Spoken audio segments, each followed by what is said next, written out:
Can't discuss, but he can come up and participate just like anyone.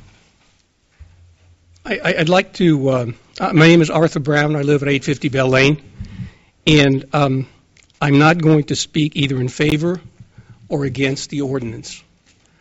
My comments, I hope, will help to clarify through the experience that we've had in dealing with both commercial and residential properties.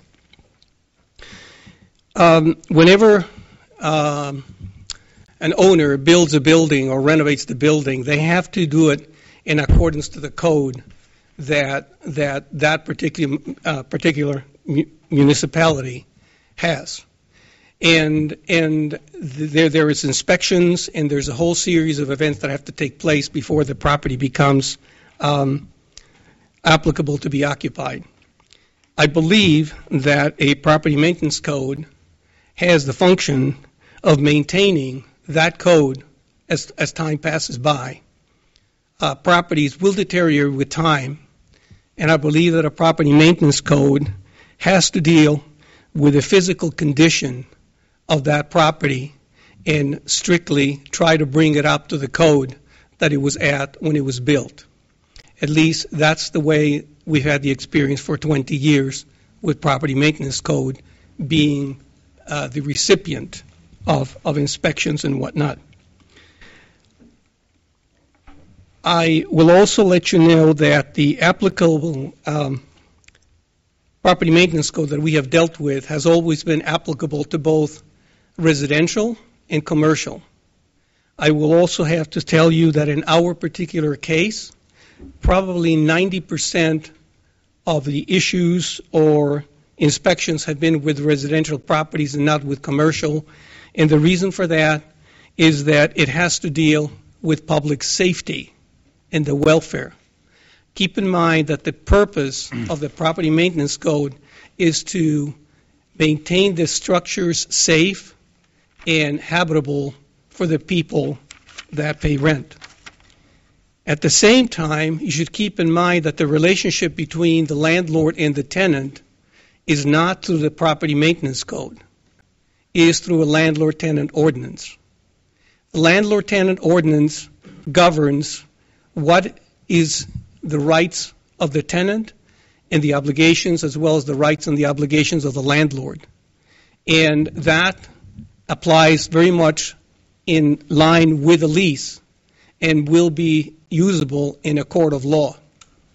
And we have seen cases where without an attorney, a tenant will go and file in small claims court a petition based on both the landlord-tenant ordinance and have won the case.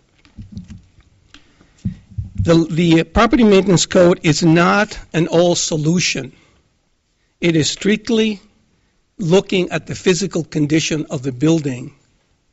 And whenever there is a problem with that, the property maintenance code would deal with it. You should also keep in mind that the property maintenance code, as was pointed out by one of the speakers, has unintended consequences. And the reason for that is that the way it is implemented is very fundamental. It is the key to the whole thing.